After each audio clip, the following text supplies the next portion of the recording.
What if the deepest pain you've ever felt wasn't a punishment, but an invitation? For years, I was convinced my suffering meant I was broken. It felt like a war was raging in my mind, and I was losing badly. Every tough emotion, every screw-up, every wave of grief just felt like more proof that something was fundamentally wrong with me. I wasted so much energy trying to run from it, numb it, or just shove it down, but that only made the war louder. Then, a truth hit me that changed everything. The suffering wasn't the problem, the resistance was. The war was only happening because I was fighting a part of myself that was just trying to get my attention. The pain wasn't a punishment, it was an initiation into a deeper, more authentic version of me. It was a message from my own soul, calling me home. Today I'm going to show you how to stop fighting and start listening. We're going to look at pain not as an enemy to be defeated, but as a sacred messenger. I'll guide you through a 3-step journey to turn that pain from your greatest foe into your most powerful source of strength and clarity.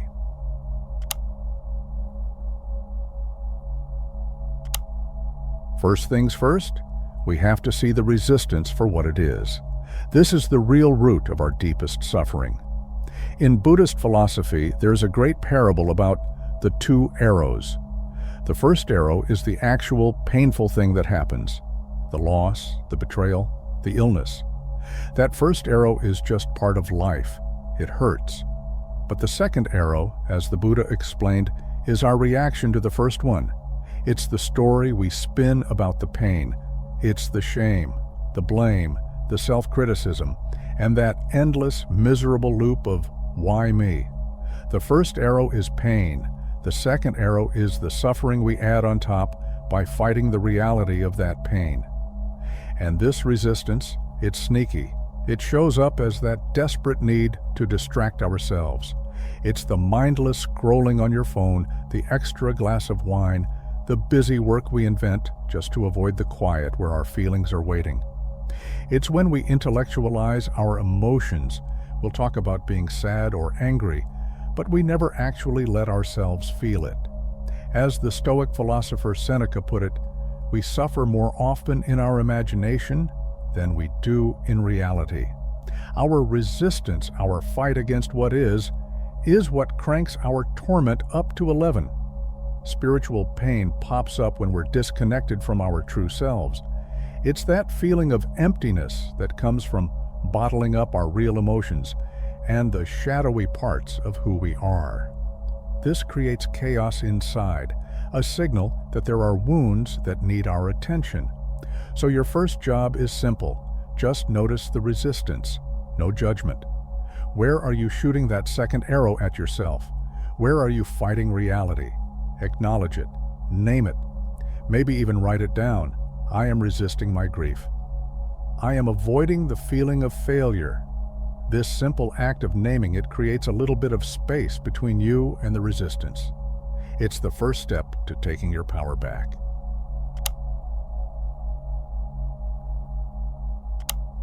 Once you've called out the resistance, it's time to begin the inner descent.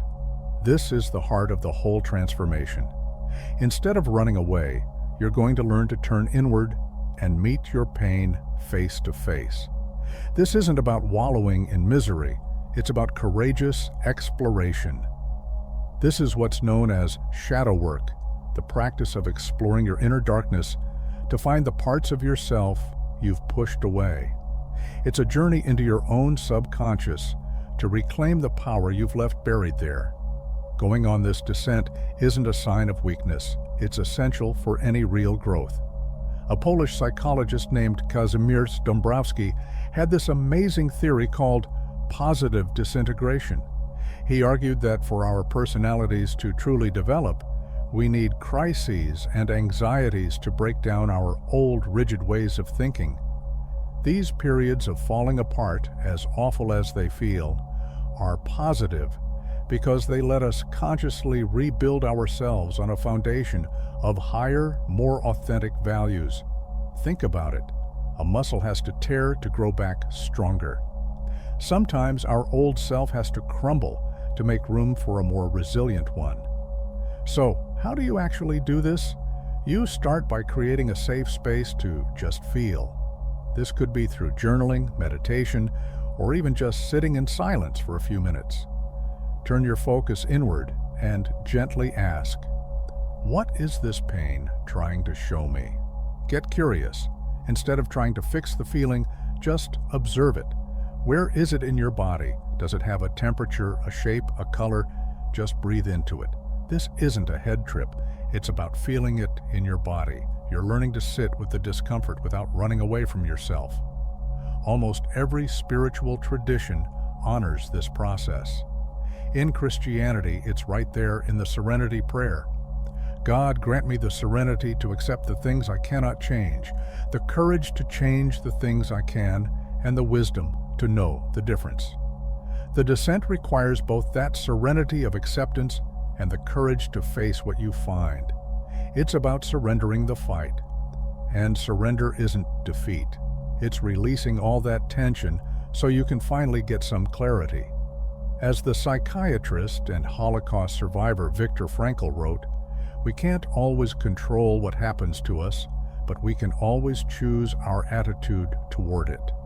He said, suffering ceases to be suffering at the moment it finds a meaning.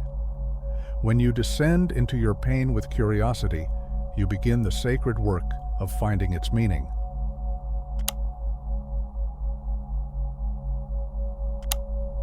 So what happens after the descent?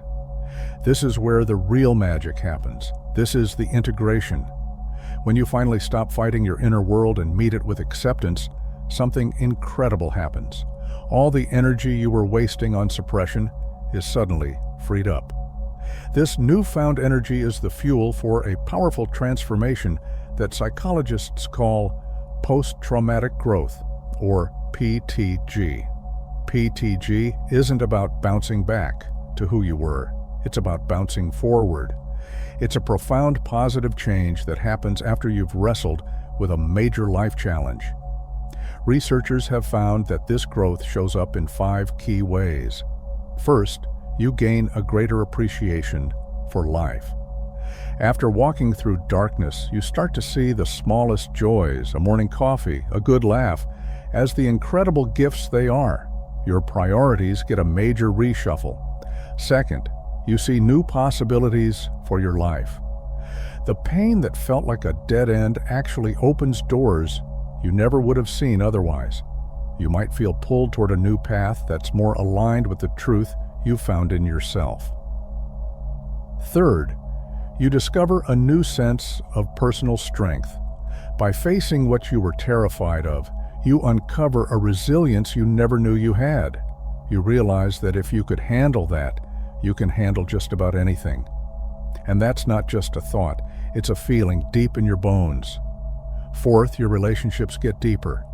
This is called relating to others. Because you've been vulnerable with yourself, you're able to be truly intimate with other people. You find you have so much more compassion because you understand that everyone is carrying their own hidden struggles. And finally, you experience a spiritual change. This doesn't have to mean becoming religious. It's more about feeling a deeper connection to a higher power, to nature, to all of humanity. You find a real sense of purpose and begin to see that your pain wasn't random at all, but a vital part of your journey. Integration is a practice. It happens when you take the lessons from your inner work and consciously apply them to your outer life. It's choosing to set boundaries without feeling guilty. It's speaking your truth with compassion. It's allowing yourself to be seen, all of you, the light and the shadow. This is how pain is truly transformed. It becomes wisdom, it becomes compassion, and it becomes the unshakable foundation of your spiritual strength. So this path from pain to growth is a sacred journey inward. It starts when you acknowledge the resistance and see how you're accidentally adding to your own suffering. Then, you begin the inner descent, bravely turning inward to listen to your pain. And finally, you integrate the strength that comes from it, letting the experience forge you into a more resilient and purposeful person. This process isn't about getting rid of your pain. It's about letting it carve you into a more magnificent version of yourself. As Khalil Gibran wrote, "The deeper that sorrow carves into your being, the more joy you can contain." Your pain is not a life sentence. It's a doorway to the strongest, wisest, and most authentic you. Now I have a challenge for you this week. Just notice one area of resistance in your life, one place where you're firing that second arrow. It might be a feeling you're dodging, a conversation you're avoiding, or a harsh judgment you have about yourself.